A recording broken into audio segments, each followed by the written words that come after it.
Ang alamat ng Makopa, The Legend of the Rose Apple. Sa isang malayong bayan, sa gitna ng kagubatan, may isang mahiwagang puno ng makopa. Ang prutas nito ay kulay rosas at hugis puso, at sinasabing may dala itong mahika sa mga nakakatikim.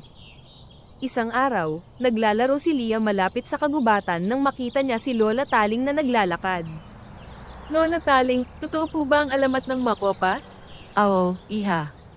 Ang puno ng makopa ay hindi basta-basta. Ito ay binabantayan ng isang mahiwagang nilalang. Dinala ni Lola Taling si Lia sa puso ng kagubatan kung saan makikita ang puno ng makopa. Ang ganda naman ng mga prutas, Lola Taling. Subalit, dapat kang mag-ingat, Lia.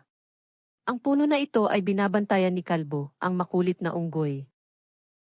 Biglang lumitaw si Kalbo mula sa itaas ng puno, nakangiti at nagtatakbo. Hoy, bata, gusto mo bang tikman ng makopa? Kailangan mong sagutin ang aking bagtong. Sige, Kalbo, ano ang bagtong mo? Isang bagay na kulay rosas, hugis puso, at may taglay na tamis. Ano ito? Nag-isip ng mabuti si Lia.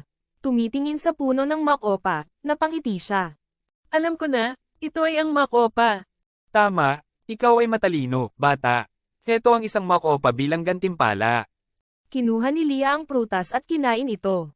Biglang nagliwanag ang paligid at naramdaman niya ang kapayapaan at kaligayahan. Salamat, Lola Taling at Kalbo. Ang alamat ng makopa ay hindi ko makakalimutan. Kaya mga bata, tandaan na ang bawat prutas ay may kwento, at ang bawat alamat ay may aral. Hanggang sa susunod na kwento. Paalam!